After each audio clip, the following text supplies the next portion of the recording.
Hi all, ഞാൻ doctor Lakshmi, പീഡിയാട്രീഷ്യനാണ്. അപ്പം ആദ്യത്തെ 28 ദിവസം കുഞ്ഞുങ്ങളിൽ എന്തൊക്കെ ശ്രദ്ധിക്കണം എന്നാണ് ഞാനിപ്പം പറയാൻ ഉദ്ദേശിക്കുന്നത്. ഒരു ഡോക്ടറായിട്ട് മാത്രമല്ല, ഒരു അമ്മയായിട്ട് കൂടിയാണ് ഞാൻ സംസാരിക്കുന്നത്. കാരണം എനിക്കൊരു കുഞ്ഞ് ന്യൂബോൺ ബേബി ഉണ്ട്.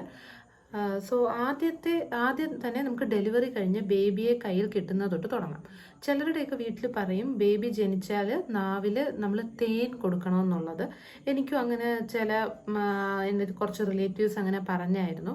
ഒരിക്കലും നമ്മൾ അങ്ങനെ ചെയ്യാൻ പാടില്ല. കാരണം ഈ തേനിൻ്റെ അകത്ത് പല ബാക്ടീരിയാസ് ഉണ്ട്. അത് ഇമ്മച്ചുവർ ആയിട്ടുള്ള ഈ കുട്ടികളുടെ വയറിന് ഒട്ടും അത് അതിന് ദഹിക്കാനുള്ള എൻസൈംസ് ഒന്നും ഉണ്ടാവില്ല. അപ്പം നമ്മൾ മുലപ്പാൽ മാത്രമേ കുഞ്ഞിന് കൊടുക്കാവൂ. പിന്നെ എപ്പോഴും മുലപ്പാൽ കൊടുക്കണം എന്നുള്ളത് ജനിച്ചിട്ട് എത്രയും പെട്ടെന്ന്, അതിപ്പോൾ സിസേറിയൻ ആയാലും നോർമൽ ഡെലിവറി ആയാലും ജനിച്ച് എത്ര പെട്ടെന്ന് നിങ്ങൾക്ക് മുലപ്പാൽ കൊടുക്കാൻ പറ്റുമോ അത്രയും പെട്ടെന്ന് കൊടുക്കുക. എല്ലാ ഹോസ്പിറ്റൽസിലും ബേബി ഫ്രണ്ട്ലി ഹോസ്പിറ്റൽ ഇനിഷ്യേറ്റീവ് എന്ന് പറയും. എല്ലാ ഹോസ്പിറ്റൽസും അതാണ് ഫോളോ ചെയ്യുന്നത്.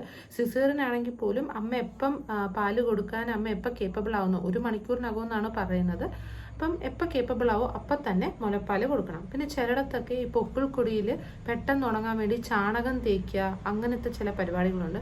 ഒരിക്കലും അത് ചെയ്യാൻ പാടില്ല. അംബിലിക്കൽ സെപ്സിസ്, അതായത് പൊക്കിൾക്കൊടിയിൽ പഴുപ്പെന്നുള്ളത് ഭയങ്കര സീരിയസ് ആയിട്ടുള്ള ഇഷ്യൂ ആണ്. കുഞ്ഞിൻ്റെ മരണത്തിന് വരെ അത് കാരണമായേക്കാം. പൊക്കിൾക്കൊടിയിൽ നമ്മൾ ഒന്നും ചെയ്യാൻ പാടില്ല. അതായത് അവിടെ നിന്ന് വെള്ളം പോലും വീഴാൻ പാടില്ല. നമ്മൾ ക്ലീൻ ആയിട്ട് വേണം ആ പൊക്കിൾക്കൊടി സൂക്ഷിക്കേണ്ടത്. അവിടെ ഇൻഫെക്ഷൻ ആയാൽ കുട്ടികൾക്ക് പല തരത്തിലുള്ള കോംപ്ലിക്കേഷൻസ് ഉണ്ടാവാൻ സാധ്യതയുണ്ട്. ചെറിയ കുട്ടികൾക്ക് ഇൻഫെക്ഷൻ ആയാൽ ഭയങ്കര ബുദ്ധിമുട്ടായിരിക്കും. അത് പിന്നെ നമ്മളെ മാനസികമായും തളർത്തും. ഭയങ്കര അമ്മയും ആ സമയത്ത് വീക്കായിരിക്കും. ഫുൾ ഫാമിലിനെ അത് ഭയങ്കര വിഷമത്തിലാക്കും. അപ്പോൾ പൊക്കിൾക്കൊടി ഭയങ്കര ക്ലീൻ ആയിട്ട് വേണം നമ്മൾ സൂക്ഷിക്കേണ്ടത്. പിന്നെ എല്ലാവരും പറയും, ചിലരൊക്കെ പറയും കുഞ്ഞിനെ ആദ്യം കിട്ടുമ്പോൾ തന്നെ നമുക്ക് കുഞ്ഞിനെ കുളിപ്പിക്കണം, കുഞ്ഞിനെ കുളിപ്പിക്കണ്ടേ, നമുക്ക് വെള്ളവും സോപ്പും ഉപയോഗിച്ച് കുഞ്ഞിനെ കുളിപ്പിക്കാം. ഒരിക്കലും പാടില്ല. പൊക്കിൾക്കൊടി വീഴുന്നവരെ കുഞ്ഞിനെ കുളിപ്പിക്കേണ്ട ആവശ്യമില്ല. ഈ ജനിച്ച കുഞ്ഞിൻ്റെ ശരീരത്തിൽ നിങ്ങൾക്കറിയാം എന്തഴുക്കാണുള്ളത്. ഇത്രയും നല്ല വയറിൽ വേറെ അണുക്കളൊന്നുമില്ലാതെ നല്ല സേഫായിട്ടിരിക്കുന്ന ബേബി, അധികം അഴുക്കൊന്നുമില്ല. അപ്പോൾ പുറത്ത് വരുമ്പോൾ ഒന്ന് തുടച്ചിട്ടായിരിക്കും നിങ്ങളുടെ കൈ തരുന്നത്. അത് തുടയ്ക്കേണ്ട തന്നെ ആ ശരീരത്തിലൊരു വെള്ള നിറത്തിലൊക്കെ ഇങ്ങനെ കാണും. അതൊന്നും ഭയങ്കരമായിട്ട് തുടച്ചു കളയേണ്ട ആവശ്യമൊന്നുമില്ല. ചെറുതായിട്ടൊന്ന് ഒപ്പിയെടുത്തിട്ടായിരിക്കും കുഞ്ഞുങ്ങളെ നിങ്ങൾക്ക് തരുന്നത്. നിങ്ങളുടെ കൈ കിടുമ്പോൾ ചിലപ്പം ദേഹത്ത് ചെറിയൊരു വെള്ള നിറത്തിൽ ഇങ്ങനെ കാണും, വെർണിക്സ് എന്ന് പറയും. അപ്പോൾ നിങ്ങൾക്ക് സംശയം കാണോ കുഞ്ഞിൻ്റെ ദേഹത്ത് മൊത്തം അഴുക്കിരിക്കുന്നു. ചിലപ്പോൾ കാണാൻ വരുന്നവർ പറയും കുഞ്ഞിൻ്റെ ദേഹത്ത് മൊത്തം അഴുക്കിരിക്കുന്നു, കുളിപ്പിച്ചില്ലേ. അത് ചിലപ്പോൾ നിങ്ങളെ അസ്വസ്ഥരാക്കും. പക്ഷെ അങ്ങനെയൊന്നും നമ്മൾ ചെയ്യാൻ പാടില്ല. അത് 2 ദിവസം കഴിയുമ്പോൾ തനിയെ മാറി കുഞ്ഞിൻ്റെ ശരീരം നല്ല ആയിക്കോളും. പൊക്കിൾക്കൊടി വീഴുന്നവരെ നമ്മൾ ഒരു കാരണവശാലും കുട്ടികളെ കുളിപ്പിക്കാൻ പാടില്ല. പൊക്കിൾക്കൊടി വീണാൽ തന്നെ ആദ്യത്തെ 2 ദിവസം തുടച്ചെടുക്കേണ്ട ആവശ്യകതയേ ഉള്ളൂ. അതിനുശേഷം ഇളം ചൂടുവെള്ളത്തിൽ, അതായത് തിളപ്പിച്ചാറ്റിയ വെള്ളത്തിൽ, സാധാ വെള്ളത്തിൽ ബാക്ടീരിയാസ് ഒക്കെ കാണും, അറിയാലോ, അണുക്കൾ കാണും. അപ്പോൾ തിളപ്പിച്ച് കഴിയുമ്പോൾ ആ ബാക്ടീരിയസ് എല്ലാം ചാവും. അതിനുശേഷം നമ്മൾ ഒരിക്കലും പച്ചവെള്ളം ചേർക്കാൻ പാടില്ല. പെട്ടെന്ന് ടെമ്പറേച്ചർ വേരിയേഷൻ വരുമ്പോൾ അതിൽ അണുക്കൾ വർദ്ധിക്കുകയാണ് ചെയ്യുന്നത്. അപ്പം തിളപ്പിച്ചിട്ട് ആറ്റുക. നമ്മുടെ കൈയുടെ ഇവിടെ ഒഴിച്ച് നോക്കുക. സഹിക്കാൻ പറ്റുന്ന ചൂടാവശ്യമില്ല, നമ്മുടെ സാധാ ടെമ്പറേച്ചർ ആവാം. ആ വെള്ളത്തിലാണ് നമ്മൾ കുഞ്ഞുങ്ങളെ കുളിപ്പിക്കേണ്ടത്. അപ്പോൾ അത് നിങ്ങൾ ശ്രദ്ധിക്കുമല്ലോ. ഞാനിങ്ങനെ പറയാൻ കാര്യം എന്താണെന്ന് വെച്ചാൽ, ഞാൻ ഡെലിവറിക്ക് ശേഷം ഒരു മെറ്റേണിറ്റി ഗ്രൂപ്പിലുണ്ടായിരുന്നു. അപ്പോഴത്തേക്ക് ഒത്തിരി അമ്മമാർ ഒത്തിരി സംശയങ്ങൾ, നമുക്ക് സിമ്പിൾ എന്ന് തോന്നുന്ന കാര്യങ്ങൾ നമ്മുടെ സ്വന്തം കുട്ടിയുടെ കാര്യത്തിൽ വരുമ്പം എല്ലാം നമുക്ക് അങ്ങനെ ചെയ്യാമോ, ഇങ്ങനെ ചെയ്യാമോ, എങ്ങനെ. ഒരു പീഡിയാട്രീഷ്യനായിട്ട് ഒരു പല തിയറിറ്റിക്കലായിട്ട് എല്ലാം അറിയാമെങ്കിലും പ്രാക്ടിക്കലി വരുമ്പോൾ നമുക്ക് ഒത്തിരി ഡൗട്ട്സ് തോന്നും. എസ്പെഷ്യലി ഫസ്റ്റ് ബേബിയെയും പിന്നെ ചുറ്റും കുറേ ആൾക്കാർ പല അഭിപ്രായങ്ങൾ പറയും. അങ്ങനെ ഒത്തിരി പ്രശ്നങ്ങൾ, നമ്മുടെ അല്ലാതുള്ള സ്ട്രെസ്സ്, പോസ്റ്റ്മോർട്ടം സ്ട്രെസ്സ്, എല്ലാത്തിൻ്റെ ഇടയിൽ നമുക്ക് ഹാൻഡിൽ ചെയ്യാൻ ഭയങ്കര ബുദ്ധിമുട്ടായിരിക്കും. അപ്പോൾ കറക്റ്റായിട്ടുള്ള ഒരു നിർദ്ദേശം ഉണ്ടെങ്കിൽ നമുക്കത് സ്റ്റിക്ക് ഓൺ ചെയ്യാൻ പറ്റും, സയൻറ്റിഫിക് ആയിട്ടുള്ളൊരു. ഇപ്പം ഞാൻ ഇൻസ്റ്റഗ്രാമിലൊക്കെ ഒട്ടും ക്വാളിഫൈഡ് അല്ലാത്ത ആൾക്കാർ പല വീഡിയോസ് ഇങ്ങനെ ഇടുന്നതുണ്ട്. കുട്ടികളെ അങ്ങനെ ചെയ്യണം, ഇങ്ങനെ ചെയ്യണം. ചില വീഡിയോയിൽ പറയുന്നു 4 മാസമായ കുട്ടിക്ക് പാല് തികഞ്ഞില്ലെങ്കിൽ വെള്ളം കൊടുക്കണം. ഞാൻ ഇതൊക്കെ കണ്ട് സത്യം അത്ഭുതപ്പെട്ടു പോയി. കാരണം ഇവർക്ക് ഒട്ടും സർട്ടിഫൈഡ് അല്ലാത്ത ആൾക്കാർ ഇങ്ങനെ പറയുന്നത് മിസ്ലീഡിങ് ആയിട്ടുള്ള ഇൻഫർമേഷൻ നൽകാനും അതുവഴി ഒത്തിരി പ്രശ്നങ്ങൾ കുഞ്ഞിനും അമ്മയ്ക്കും ഉണ്ടാവാനും ഉള്ള സാധ്യതയുണ്ട്. അപ്പോഴാണ് ഞാൻ ഓർത്തത്, ഓക്കെ, ഞാൻ എന്തുകൊണ്ട് എനിക്കറിയാവുന്നത് നിങ്ങൾക്ക് പറഞ്ഞു തന്നുകൂടാന്നുള്ളത്. ഞാൻ പഠിച്ചതും, ഞാൻ ഡോക്ടറാണ്. അപ്പം എനിക്കറിയാവുന്ന കറക്റ്റായിട്ടുള്ള സയൻറ്റിഫിക് ഇൻഫർമേഷൻ നിങ്ങൾക്ക് പറഞ്ഞു തരാമെന്നുള്ളത്. ഈ ക്വാളിഫൈഡ് അല്ലാത്തവർ പല ബ്ലണ്ടേഴ്സും പല തെറ്റുകളും ഇങ്ങനെ പ്രചരിപ്പിക്കുന്നുണ്ട്. അപ്പോൾ നിങ്ങൾ ഈ ഇൻ്റർനെറ്റിൽ കാണുന്ന എല്ലാം വിശ്വസിക്കരുത്. നിങ്ങൾ നോക്കണം ഒരു ക്വാളിഫൈഡ് ആണോ എന്നുള്ളത്. എങ്കിൽ പോലും നിങ്ങൾക്ക് സംശയമാണെങ്കിൽ നിങ്ങൾ നിയർ ബൈ, കുഞ്ഞിനെ കാണുന്നില്ല, നമ്മൾ വീഡിയോയിലൂടെ പറയുന്നേ ഉള്ളൂ. ഒരു കുട്ടീനെ എക്സാമിൻ ചെയ്യുന്നത് ഭയങ്കര അത്യാവശ്യമാണ്. അപ്പം നിങ്ങൾക്ക് ഭയങ്കര സംശയം ബുദ്ധിമുട്ടായിട്ട് തോന്നുവാണെങ്കിൽ ഒരിക്കലും ഫോണൊന്നും നോക്കി ഈ ഇൻ്റർനെറ്റിൽ കാണുന്ന വീഡിയോസ് നോക്കി കുട്ടിയെ സ്വയം ചികിത്സിക്കാതിരിക്കുക. എസ്പെഷ്യലി കുട്ടികളുടെ കാര്യത്തിൽ ഒരിക്കലും റിസ്ക് എടുക്കരുത്. നിങ്ങളുടെ നിയർ ബൈ പീഡിയാട്രീഷ്യനെ കുട്ടീനെ കൊണ്ടുചെന്ന് കാണിച്ചതിന് ശേഷം മാത്രം, കാണുമ്പോഴേ നമുക്ക് കറക്റ്റ് ആയിട്ടുള്ള അവസ്ഥ അറിയാൻ പറ്റുകയുള്ളൂ. ഞാൻ കുറച്ച് വിഷയത്തിൽ നിന്ന് മാറിപ്പോയി. ഞാൻ പെട്ടെന്ന് കണ്ട വീഡിയോസ് ഓർത്തപ്പോൾ പറഞ്ഞതാണ്. നമുക്ക് ബാക്ക് ടു പോയിന്റ് വരാം. അപ്പം നമ്മൾ പറഞ്ഞുകൊണ്ടിരിക്കുന്ന ആദ്യത്തെ 28 ദിവസം കുഞ്ഞുങ്ങൾ ശ്രദ്ധിക്കേണ്ടത്. പിന്നുള്ളതാണ് കരി എഴുതുക, കണ്ണെഴുതുന്നില്ലേ, കണ്ണെഴുതിയ പുരുകം നേരെയാവണം, കണ്ണെഴുതുക. ഒരു ആവശ്യമില്ല കണ്ണെഴുതേണ്ടത്, ഇതൊക്കെ ജനറ്റിക്കലി കിട്ടുന്നതാണ്. പിന്നെ മൂക്ക് പിടിക്കുക, അതിനൊന്നും ഒരു ആവശ്യവും ഇല്ല. കുട്ടിക്ക് ജനറ്റിക്കലി എങ്ങനത്തെ മൂക്ക് വേണം, ഇങ്ങനത്തെ കണ്ണ് വേണം, എല്ലാം കറക്റ്റായിട്ടുണ്ടാവും. അതനുസരിച്ചേ വരുള്ളൂ. മാത്രമല്ല ഈ പുറത്തുനിന്ന് വാങ്ങുന്ന കൺമഷിയിലൊക്കെ കെമിക്കൽസ് ആണ്. അത് കണ്ണിൽ കുട്ടികൾക്ക് പെട്ടെന്ന് ഇൻഫെക്ഷൻ വരാനുള്ള സാധ്യതയുണ്ട്. കരി എഴുതാതിരുന്നിട്ട് പോലും ഇൻഫെക്ഷൻ സാധ്യത ഇപ്പോൾ ഭയങ്കര കൂടുതലാണ്. അപ്പോൾ നമ്മൾ ഒരിക്കലും അങ്ങനെയുള്ള കെമിക്കൽസ് ഒന്നും കണ്ണിൽ അപ്ലൈ ചെയ്യരുത്.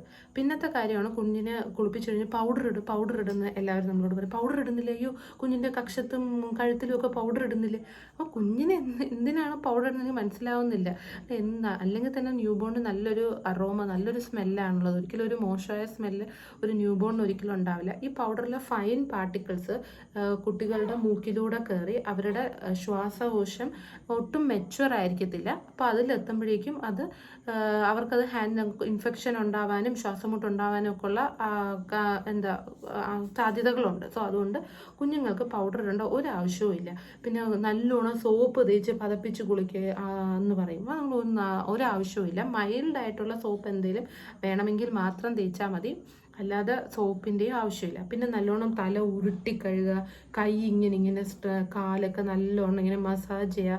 അത് ഭയങ്കരമായിട്ടൊന്നും മസാജ് ചെയ്യാൻ പാടില്ല. കാരണം ഹിപ്പ് ജോയിൻ്റ് ഇടുപ്പലിലൊക്കെ മെച്വറായി വരുന്നതേ ഉള്ളൂ. അപ്പോൾ അവിടെ ഭയങ്കരമായിട്ട് ഇളക്കിയാൽ അവിടെ ആ ജോയിൻറ്റ് ഡിസ്പ്ലേസ്മെൻറ്റിനുള്ള സാധ്യതയുണ്ട്. അപ്പോൾ ചെറിയ രീതിയിലുള്ള മസാജൊക്കെ ചെയ്യാം. പിന്നെ നമ്മൾ ടാക്റ്റിൽ സ്റ്റിമുലേഷൻ എന്ന് പറയും, അത് കുഴപ്പമില്ല. ഭയങ്കരമായിട്ട് ഉരുട്ടി മസാജ് ചെയ്യുക, അതിൻ്റെ ഒന്നും ഒരാവശ്യവും ഇല്ല. അപ്പോൾ അതാണ് മറ്റൊരു കാര്യം. പിന്നെ കുട്ടികൾക്ക് കരയുമ്പോൾ പാല് തികയുന്നില്ല. കുട്ടി കരയുമ്പോൾ എപ്പോഴും ആൾക്കാർ പറയും പാല് തികയുന്നില്ല, അമ്മയ്ക്ക് പാലില്ലേ, കുറച്ച് വെള്ളം കൊടുക്ക്, കുറച്ച് പൊടിപ്പാൽ കൊടുക്കുക, എന്താ നിനക്ക് പാലില്ലേ, പശുവിൻ്റെ പാല് കൊടുക്കുക, അത് കൊടുക്കുക, ഇത് കൊടുക്കുക. ഭയങ്കര സ്ട്രെസ്ഡ് ആവും. ഒന്നാമത് സ്ട്രെസ്സ് കൂടുമ്പം അമ്മമാർക്ക് വീണ്ടും പാല് കുറയുകയാണ് ചെയ്യുന്നത്. ഒരു കാരണവശാലും നമ്മൾ വെള്ളമോ മറ്റ് സാധനങ്ങളോ ഒന്നും കുട്ടികൾക്ക് കൊടുക്കാൻ പറ്റില്ല. മുലപ്പാൽ മാത്രമേ ആദ്യത്തെ 6 മാസം കുട്ടികൾക്ക് കൊടുക്കാൻ പാടുള്ളൂ. കാരണം എന്താണെന്ന് വെച്ചാൽ അവരുടെ ഇൻറ്റസ്റ്റൈൻസ് ഒന്നും കിഡ്നീസ് ഒന്നും മെച്ചുവേർഡ് ആയിട്ടില്ല. വെള്ളമൊക്കെ ഓവർലോഡായിട്ട് പോയാൽ അവരുടെ കിഡ്നിക്ക് അതിനെ കറക്റ്റായിട്ട് പ്രോസസ്സ് ചെയ്യാൻ പറ്റാതെ വരും. മറ്റ് സാധനങ്ങൾ പശുവിൻ്റെ പാൽ അതൊക്കെ കൊടുത്താൽ വയറിൽ ഇൻഫെക്ഷൻ വരാനും മലത്തിൽ രക്തം കാണാനും ഒക്കെ ഉള്ള സാധ്യതയുണ്ട്. അപ്പോൾ മുലപ്പാൽ മാത്രമേ കൊടുക്കാവൂ. എങ്ങനെ നമുക്ക് അറിയാൻ പറ്റും ആവശ്യത്തിന് ബ്രസ്റ്റ് മിൽക്ക് ഉണ്ട്, അത് ഞാൻ വേറൊരു വീഡിയോയിൽ പറയാം. ഇൻ കേസ് നിങ്ങൾക്ക് ആവശ്യത്തിന് ബ്രസ്റ്റ് മിൽക്ക് ഇല്ലെങ്കിൽ നിങ്ങളുടെ കറസ്പോണ്ടിങ് പീഡിയാട്രീഷ്യനെ കൺസൾട്ട് ചെയ്തിട്ട് അത്യാവശ്യമെങ്കിൽ മാത്രം ചിലപ്പോൾ ഫോർമുല ഫീഡ് എടുക്കേണ്ടി വരും. അല്ലാതെ മറ്റൊന്നും കൊടുക്കാൻ പാടില്ല. എപ്പോഴും ശ്രദ്ധിക്കുക, ഫോർമുല ഫീഡ് എന്ന് പറയുന്നത് ഒരിക്കലും ബ്രസ്റ്റ് മിൽക്കിന് ഓൾട്ടർനേറ്റീവ് ആവില്ല. മാക്സിമം ബ്രസ്റ്റ് മിൽക്ക് തന്നെ കൊടുക്കാൻ നോക്കുക. ഇങ്ങനെ പറഞ്ഞ് പാലില്ലാത്തൊരമ്മയ്ക്ക് കുട്ടി കിടന്ന് കരയുമ്പം മറ്റൊന്നും ചെയ്യാൻ പറ്റില്ലല്ലോ. അങ്ങനെ ഒരു അവസ്ഥയിൽ മാത്രമാണ് ഞാൻ നേരത്തെ പറഞ്ഞ പോലെ നിങ്ങളുടെ പീഡിയാട്രീഷ്യനെ കൺസൾട്ട് ചെയ്ത് കറക്റ്റ് ഡൈല്യൂഷൻ്റെ വെള്ളം എടുത്ത്, അതായത് 1 സ്കൂപ്പ് 30 ml വെള്ളത്തിൽ കലക്കി ഉപയോഗിക്കുക. ഓക്കെ, സോ ഇതൊക്കെയാണ്. പിന്നെ നമ്മൾ ആദ്യത്തെ 28 ഡേയ്സിൽ പിന്നെ 45 ഡേയ്സിലാണ് ഫസ്റ്റ് വാക്സിനേഷൻ വരുന്നത്. അത് ഞാൻ ഓൾറെഡി ഒരു വീഡിയോയിൽ പറഞ്ഞിട്ടുണ്ട്. അപ്പോൾ ആദ്യത്തെ 28 ഡേയ്സ് ആണ് നമ്മുടെ ന്യൂ ബോൺ പീരീഡ് എന്ന് പറയുന്നത്. സോ അത് ഭയങ്കര കെയർഫുൾ ആയിരിക്കണം. അധികം വിസിറ്റേഴ്സ് ഒന്നും പാടില്ല ആ സമയത്ത്. അഥവാ വിസിറ്റേഴ്സ് വന്നാലും എല്ലാവരും വന്ന് കുഞ്ഞിനെ എടുക്കും. പക്ഷേ കഴിവതും കുട്ടികളെ പുറത്തുനിന്ന് വന്നിട്ട് ഹാൻഡ് വാഷ് ചെയ്യാതെയോ സാനിറ്റൈസ് ചെയ്യാതെയോ കുഞ്ഞിനെ എടുക്കാൻ നിങ്ങൾ അനുവദിക്കരുത്. വായിൽ ഉമ്മ വയ്ക്കാനോ മൂക്കിൽ ഉമ്മ വയ്ക്കാനോ ഒന്നും അനുവദിക്കരുത്. കാരണം കുട്ടി നമ്മുടെയാണ്. അപ്പോൾ നമ്മൾ നോ പറയേണ്ടടുത്ത് നോ പറയുക തന്നെ വേണം. അവർ ഒരു പക്ഷേ സ്നേഹം കൊണ്ട് അവർ വിചാരിക്കും ഇവർക്ക് ഭയങ്കര ഞാനൊന്ന് കുഞ്ഞിനെ തൊട്ടാൽ എന്താണ്. പക്ഷേ പിന്നീട് വരുന്ന ഇൻഫെക്ഷൻ ഭയങ്കര സിവിയർ ആയിരിക്കും. സോ നമ്മുടെ കുഞ്ഞാണ്, നമുക്ക് നോ നോ പറയാം. ഒരു അമ്മ നോ പറഞ്ഞാൽ പിന്നെ അതിൽ വേറെ ആരും ഇൻറ്ററപ്റ്റ് ചെയ്യേണ്ട ആവശ്യമില്ല. അമ്മ ഒരു കുഞ്ഞിൻ്റെ കാര്യത്തിൽ പറയുന്ന ഡിസിഷൻ കുഞ്ഞിൻ്റെ ഏറ്റവും ബെസ്റ്റിന് വേണ്ടിയായിരിക്കും. ഒരു അമ്മയുടെ കാര്യത്തിൽ ഏറ്റവും ഫസ്റ്റ് പ്രയോറിറ്റി എന്ന് പറയുന്നത് അവരുടെ അമ്മ തന്നെയാണ്.